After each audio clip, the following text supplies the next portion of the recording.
श्री रावतपुरा सरकार विश्वविद्यालय के योग विज्ञान विभाग के द्वारा अंकित इस वीडियो के माध्यम से मैं परम विद्या योग विद्या की ऐतिहासिक पृष्ठभूमि, योग की प्राचीन परंपरा के विषय में कुछ सारस्वत पुरुषार्थ करने का प्रयास कर रहा हूँ। योग सूत्र के प्रथम सूत्र में योगर्षि महर्षि पतंजलि लिखते हैं, अथ योगानुशासनम। अथ शब्द, अथ पद संस्कृत भाषा में तब प्रयुक्त किया जाता है जब वर्तमान ज्ञान से पूर्व के ज्ञान का भी स्वीकरण करना हो। इसका तात्पर्य है कि यह एक तात्कालिक शुरुआत नहीं है, बल्कि एक किसी परंपरा का अनुगमन है। साथ ही शासन, उपदेश अथवा शिक्षा को कहते हैं। अनुधन शासन, जिस विषय का शासन पहले से ही विद्यमान हो उसे अनुशासन कहा जाता है। इसलिए अनुशासन शब्द से महर्षि पतंजलि महाराज ने योग शिक्षा का प्राचीन परंपरा से चला आना निर्देशित किया है, जिसका वर्णन श्रुति और स्मृति में भी पाया जाता है। श्रुति और स्मृति का क्या तात्पर्य है?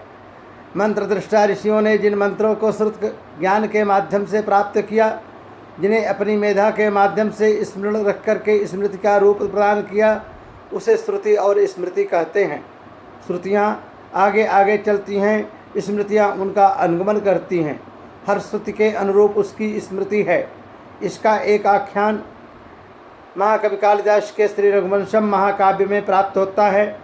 रघुवंशम महाकाव्य के द्वितीय सर्ग में जब महाराज दिलीप गोचारण के लिए नंदिनी गाय को लेकर के चलते हैं, तो उनके साथ साथ महारानी सुदक्षिणा भी जा रही हैं। और कवि कालिदास लिखते हैं, तस्याखुरन्यास पवित्र पांशुम मापांशुलानाम धुरकीर्तनीया। तस्याखुरन्यास पवित्र पांशुम मापांशुलानाम धुरकीर्तनीया। मार्गे मनुष्येश्वर धर्म पत्नी श्रुतेरिवार्थि स्मृतिरन्वगच्छत्। तस्याखुरन्यास पवित्र पांशुम मपांशुनाम धुरकीर्तनीया। मार्गे मनुष्येश्वर धर्म पत्नी श्रुतेरिवार्थि स्मृतिरन्वगच्छत्। अर्थात स्मृतियाँ हमेशा श्रुतियों का अनुगमन करती हैं। हिरण्यगर्भ याज्ञवल्क्य की स्मृति में प्राप्त होता है कि भगवान हिरण्यगर्भ योग के आदि वक्ता हैं। हिरण्यगर्भो योगस्य वक्ता नान्यः पुरातनः। हिरण्यगर्भ ही योग के वक्ता हैं, इनसे पुरातन और कोई वक्ता नहीं है। इन वचनों से श्री याज्ञवल्क्य मुनि ने हिरण्यगर्भ को योग का अधिवक्ता गुरु माना है। इसी प्रकार महाभारत महाकाव्य में भी कहा गया, सांख्यस्य वक्ता कपिलः परमर्षि सा उच्यते। सांख्यस्य वक्ता कपिलः परमर्षि सा उच्यते। हिरण्यगर्भो योगस्य वक्ता नान्यः पुरातनः। सांख्य के वक्ता आदि वक्ता प्रवर्तक महर्षि कपिल हैं और योग के आदि वक्ता भगवान हिरण्यगर्भ हैं। इनसे पुराना और कोई वक्ता नहीं है। इदम ही योगीश्वरम योग नैपुण्य हिरण्यगर्भो भगवत जगात यत्। श्रीमद् भागवत पुराण में कहा गया है, हे योगीश्वर, इस योग कौशल या योग कौशल वही है जिसे भगवान हिरण्यगर्भ ने कहा था। हिरण्यगर्भ किसी भौतिक मनुष्य का नाम नहीं है, वे सनातन और पुरातन आध्यात्मिक सत्ता हैं, बल्कि महत्त्व से संबंध सबल ब्रह्म का वाचक है। हिरण्यगर्भ समवर्तताग्रे भूतस्य जात पतिरेक आसीत्। सादाधार पृथ्वी धातु ते मां कस्मै देवाय हविषा विधेम। हिरण्यगर्भ समवर्तताग्रे भूतस्य जातः पतिरेक आसीत् सादाधार पृथ्वीद्यामुते मां कस्मै देवाय हविषा विधेम।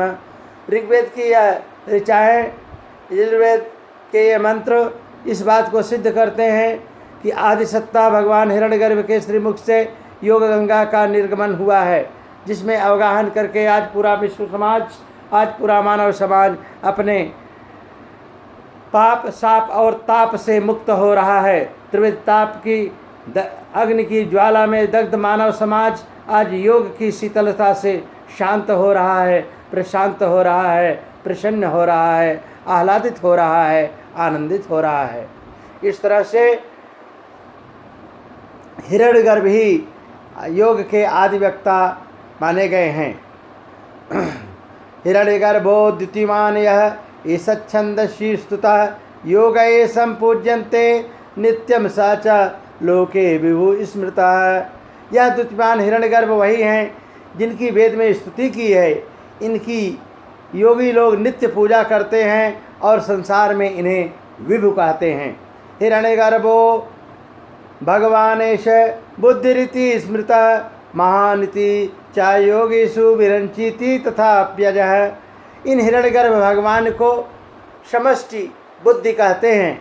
इन्हीं को योगी लोग महान तथा विरंच और अज भी कहते हैं। हिरण्यगर्भो जगदंतरात्मा, हिरण्यगर्भ ही संसार की अंतरात्मा है, जगत की अंतरात्मा है। इसके अतिरिक्त श्रुति और स्मृति में भी जहाँ योग का वर्णन किया गया है वो उसमें भी हिरण्यगर्भ का पूरी तरह से उल्लेख प्राप्त होता है। श्वेताश्वतर उपनिषद के अध्याय 2 में कहा गया है, तिरुन्नतम ताम सपम शरीरम हृदीन्द्रियाणि मनसा सन्निवेश्य ब्रह्मोडुपेन प्रत्रेत विद्वान् श्रोत्रांसि सर्वाणि भयावहानि। तिरुन्नतम स्थाप्य समम शरीरम, तिरुन्नतम स्थाप्य समम शरीरम हृदीन्द्रियाणि मनसा सन्निवेश्य ब्रह्मोडुपेन प्रत्रेत विद्वान् श्रोत्रांसि सर्वाणि भयावहानि। इन सारी सूक्तियों के माध्यम से योग को प्राचीन काल से ही शास्त्रीय वाङ्मय में, शास्त्रीय समाज में स्वीकार किया गया है।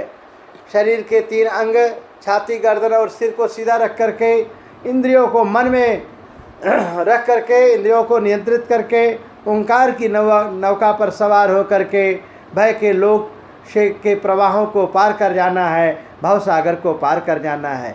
योग वह नौका है जिस पर हम आरूढ़ होकर के संसार सागर को सहज में ही पार कर लेते हैं। प्राणान प्रपीड्य संयुक्त चेष्टा क्षीणे प्राणे नासिके उच्छ्वसित दुष्टा युक्तमिव वाहमेव विद्वान मानो धारयेत् प्रमत्तः। शरीर की सारी चेष्टाओं को वश में करके प्राणों को रोकें और प्राणों के क्षीण होने पर नासिका से श्वास लें। सचेत सारथी जैसे घोड़ों की चंचलता को नियंत्रित करता है, इसी प्रकार अप्रमत्त होकर के अपने मनो का नियंत्रण करते हुए, अपना मनोनिग्रह करते हुए योग साधना करना चाहिए। समय शुचौ शर्करा वहने वायुर का वैवर्जिते शब्द जलाश्रयाद भी मनोनुकूले नातु चक्षुपीडने गुहा निवात श्रेणे प्रयोजयेत। ऐसे स्थान पर योग अभ्यास करना चाहिए जो शम है, मतलब विषम नहीं है, ऊंचा नीचा नहीं है, बेडौल नहीं है, जो शुद्ध है, कंकड़ बालू और अग्नि से रहित है, जो शब्द जलाशय और लता आदि के मन के अनुकूल हो, जहाँ नैसर्गिक सुषमा से विभूषित रमणीय वातावरण हो, आँखों को पीड़ा देने वाला ना हो, एकांत और शांत स्थान और वायु के झोंकों से रहित हो। निहार धूमार कनलानाम खद्योत विद्युत स्फटिक शशीनाम एतानि रूपाणि पुरासराणि ब्राह्मणी अभिक्तानि कराणि योगे। जब अभ्यास का प्रभाव होने लगता है, जब अभ्यास का प्रभाव होने लगता है तब यह रूप पहले दिखते हैं। कोहरा, धुआं, सूर्य, वायु, अग्नि, जुगनू, विद्युत, बिल्लौर और चंद्र, यह सब देख करके जब शांत हो जाते हैं तब ब्रह्म का प्रभाव प्रकटित होता है। इस तरह से हमारे शास्त्रों में योग की पृष्ठभूमि का, योग की परंपरा का, योग का के आचार्यों का, योग के ज्ञान का विविध स्थानों पर वर्णन प्राप्त होता है। इनके आद्योपांत अनुशीलन करने से हम इस निष्कर्ष पर पहुँचते हैं कि भारत में योग की परंपरा सनातन रही है, पुरातन रही है। इस परंपरा को हम आगे के वीडियो अंकन में जारी रखेंगे। अभी इस अंकन के लिए इतने पर विराम देते हैं। आप सभी को बहुत बहुत धन्यवाद। श्री रावतपुरा सरकारी विश्वविद्यालय के योग विज्ञान विभाग के इस सारस्वत उपक्रम को, सारस्वत उपाय को आप पसंद कीजिए, लाइक कीजिए, सब्सक्राइब कीजिए, शेयर कीजिए और अपने अतुलनीय योगदान के माध्यम से इस सारस्वत अनुष्ठान को सफल बनाएं। आपने यह वीडियो देखा, इसके लिए आपको बहुत बहुत धन्यवाद, कोटि सा धन्यवाद, हार्दिक आभार।